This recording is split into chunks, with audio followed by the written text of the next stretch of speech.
देश में हेल्थ को लेकर लगातार अभियान चलाए जा रहे हैं, चाहे वो आयुष्मान, चाहे वो और कार्डों की बात हो। उसी क्रम में एक ऐसा कार्ड बन रहा है, सीधा संबंध मरीज के तमाम तरह की बीमारियों से है और उसका रिकॉर्ड पूरा उस कार्ड में देखने को हमें मिलेगा। हमारे साथ ज़्यादा जानकारी के लिए इस वक्त मौजूद हैं सीएमएस साहब डॉक्टर नवीन जैन। सीधे आइए उनसे बातचीत करते हैं, क्या कुछ वो कहना चाहते हैं। सर, लगातार आपके डिपार्टमेंट के द्वारा जैसे पहले आयुष्मान कार्ड बनाया जा रहा था, अब आभा आईडी कार्ड, ये कार्ड बेसिकली क्या है, कैसे बनता है? देखिए, जो आभा कार्ड के बारे में आप बात कर रहे हैं, इसका जो नाम है पूरा आयुष्मान भारत हेल्थ अकाउंट। ये एक ऐसी चीज़ है जिस प्रकार से आपका आधार कार्ड होता है। एक बार अगर आपका आधार कार्ड जनरेट हो गया, बन गया, तो वो हमेशा के लिए हो गया और ऑल ओवर इंडिया हो गया। ऐसा नहीं है कि केवल इसी हॉस्पिटल के लिए होगा। ये एक बार बनने से लाभ ये है कि आपका ये हेल्थ रिकॉर्ड की तरह से रहेगा। आप यहाँ पे आते हैं, यहाँ पर आभा आईडी के लिए टोकन्स होते हैं, तो टोकन बन के आपका आभा आईडी का बन गया पर्चा। उस पर्चे से आपका अगली बार भी आएंगे आप 20 दिन बाद, महीने बाद, 1 साल बाद, आपका उसी को दिखा के दूसरा पर्चा तुरंत ही बन जाएगा। आपको दोबारा आभा आईडी बनवाने की कोई आवश्यकता नहीं। इसके अलावा देश में आप किसी भी हिस्से में आप जाएंगे, वहाँ भी आपका यही रहेगा कि जो आपके पास में अब तक का उसका मरीज़ का रिकॉर्ड होगा, लास्ट वाला पिछला, कि कहाँ कहाँ दिखाया, किस किस उसमें दिखाया, आपने विभाग में दिखाया, जैसे हड्डी का बनेगा अलग, वो सब चीज़ उसमें आपकी आ जाएगी। और एक सबसे बड़ी बात ये है कि गवर्नमेंट के द्वारा अब आईडी के जनरेट होने से HIMS के माध्यम से आपकी जितनी भी चीज़ें हैं, चाहे वो डॉक्टर की द्वारा दवाई लिखी हुई हैं या जांचें हैं, ब्लड की जांचें होती हैं, वो सब ऑनलाइन हो जाएंगी। तो आपको कहीं रिकॉर्ड अपने साथ ले आने की आवश्यकता नहीं आएगी। वो रिकॉर्ड आपका ऑटोमेटिकली मोबाइल पे उसमें फीड हो। अच्छा सर, बेसिकली आप लोग चूँकि अस्पताल परिसर में मरीज बहुत ज़्यादा आते हैं, अधिक तादाद में, आप लोग किस तरह से अवेयरनेस के लिए प्रोग्राम चला रहे हैं, कैसे प्रचार कर रहे हैं, जैसे होर्डिंग्स या लाइक? जी, इसके लिए देखिए हमारे पास में एक इसका ऐप है और उसका देखिएगा QR कोड भी है, ड्रीफ केस के नाम से जो लगा हुआ है। इसमें इसके पर हमने अपने यहाँ के कुछ स्टूडेंटों को, लगभग 10-12 स्टूडेंटों को इस काम पर लगा रखा है कि आप जब भी आए मरीज, सबसे पहले उसकी आभा आईडी जनरेट करें, टोकन आ जाएगा।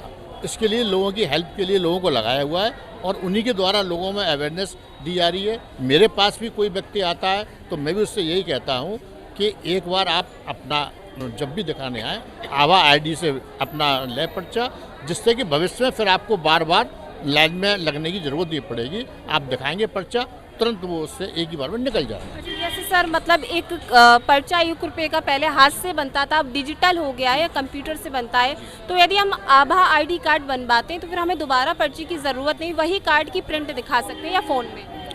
उस कार्ड से नया पर्चा तुरंत आ जाएगा, उसमें देर नहीं लगेगी बिल्कुल। जैसे जो भी यहाँ से पर्चा बनता है उसकी एक लाइफ होती है 15 दिन की, मान लीजिए, तो उसके बाद में पर्चा आपके लिए, आपको दोबारा आभा आईडी की बनवाने की आवश्यकता नहीं है। आप जो पर्चा है उसको आप दिखाएं, तुरंत आपका दूसरा पर्चा हैंड टू हैंड मिलेगा। अच्छा सर, ये प्राइवेट अस्पताल में भी काम करेगा, कहाँ ये? देखिए, गवर्नमेंट की तो यही योजना है कि ऑल ओवर इंडिया गवर्नमेंट से चालू किया गया है और जितने भी गांव हों, शहर हों, सभी जगह पे ये योजना लागू है। प्राइवेट वालों से भी कहा गया है कि आप इस चीज़ को अपनाएं, क्योंकि आभा आईडी का संबंध आयुष्मान भारत से है और आयुष्मान भारत का लाभ पूरे देश में, चाहे वो कोई व्यक्ति हो, गवर्नमेंट में हो या प्राइवेट में हो, सभी को इसका लाभ मिले। इसीलिए आयुष्मान कार्ड जो आते हैं बनाए हुए हैं, उनका लाभ गवर्नमेंट में भी मिलता है और प्राइवेट में भी मिलता है। मैं यहाँ एक चीज़ देख रही हूँ, आज से 10 साल या 12 साल पहले जब मैं ज़िला अस्पताल आती थी, बहुत भीड़, लंबी लंबी लाइन, लोगों को डॉक्टर से मिलने के लिए मतलब बहुत टाइम लगता था। पर्चे की लाइन, दवा की लाइन, लेकिन अब आप लोग किस तरह से निरीक्षण करते हैं समय समय, चूँकि अभी मैंने देखा आप यहाँ पर आए हैं, खुद स्वयं यहाँ देख रहे हैं कि लोग कैसे दवा ले रहे हैं, कैसे पर्चा बनवा रहे हैं, आपने खुद विंडो सारी देखा, तो कैसे मतलब इतना बदलाव कैसे आया जब से आपका शासनकाल रहा है? नहीं, मेरे शासनकाल से देखिए मैं अपने आप बारे में नहीं कहूँगा, इतना ज़रूर कहूँगा, मेरा यहाँ पे रह के मेरा ये वो है दायित्व है ना, कर्तव्य है कि मैं अपना काम अच्छे ढंग से करूं। और इसके लिए मैंने 2 साल के अंदर यही वो किया है प्रयास कि यहाँ पे जो आ रहा है मरीज़ दुखी आ रहा है, उसकी हम किस तरह से उसका दुख दूर कर सकते हैं, दवाइयों के द्वारा, अपने है ना वो व्यवहार के द्वारा। और स्टाफ से भी मैं यही कहता हूँ, सबसे पहले अपना मरीजों के साथ व्यवहार अपना अच्छा रखें, और व्यवहार अगर ख़राब होगा तो कोई मरीज़ ठीक नहीं हो पाएगा, वो लड़ाई झगड़े की स्थिति ना बन पाए। और देखिए डे बाई डे चेंज होने में टाइम लगता है, लेकिन आप देख रहे हैं कि पहले काउंटरों पे बहुत भीड़ होती थी, और लोगों को जब आराम मिल रहा है, पहले संख्या और आज की संख्या में 10 गुने का वो हो गया अंतर, क्योंकि लोगों को डे बाई डे कॉलेज होने से जो यहाँ की व्यवस्था है, हमारे प्रिंसिपल सर के द्वारा खुद उन्होंने आज भी राउंड लिया है, और वो खुद राउंड लेके हम उनके साथ रहते हैं, उनके उस देख रेख में जिस सब निर्माण जो हो रहे हैं, क्या क्या चीज़ की आवश्यकता है, क्या हमें करना है, जिससे कि मरीजों को ज़्यादा से ज़्यादा लाभ मिल सके, उनका दुख दूर हो सके, यही हमारी इच्छा है। एक खास सवाल और पूछूंगी, हर डिपार्टमेंट में सिर्फ आप ही का नाम चलता है, मतलब लोग एज आप CMS है, लेकिन लोग आपको बस यही कहते हैं, कोई भी समस्या होती है, चाहे वो नेता नगरी की बात हो, चाहे वो समाज सेवी हो, चाहे वो पत्रकार हो, एक ही नंबर लगाते हैं, डॉक्टर नवीन जैन। तो आखिरकार इतना फेमस कैसे हो गए आप देखिए लोगों के लिए?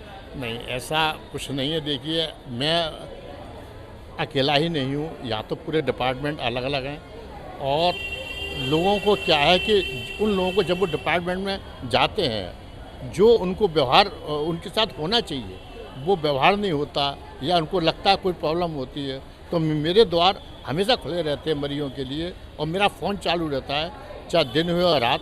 मेरा प्रयास ये रहता है से ज़्यादा उनकी जो आ रही है प्रॉब्लम, कॉल में उठता भी है आपका फ़ोन? कोशिश मैं ये करता हूँ। चलिए बहुत बहुत शुक्रिया। हमारे साथ CMS नवीन जैन मौजूद थे इस वक्त, और सबसे बड़ी बात यह है कि धरातल पर वो इस तरह की चीज़ों को कर रहे हैं जैसे कि एक जिम्मेदार अधिकारी को करना चाहिए। यहाँ आभा ID कार्ड बनाए जा रहे हैं, समय समय पर वो निरीक्षण कर रहे हैं, विंडोज़ को देख रहे हैं, दवा की खिड़की को भी देख रहे हैं, कैसे क्या लोगों को इलाज बेहतर मिल सके, उसके लिए लगातार प्रयासरत हैं। देखते रहें RK TV। नमस्कार।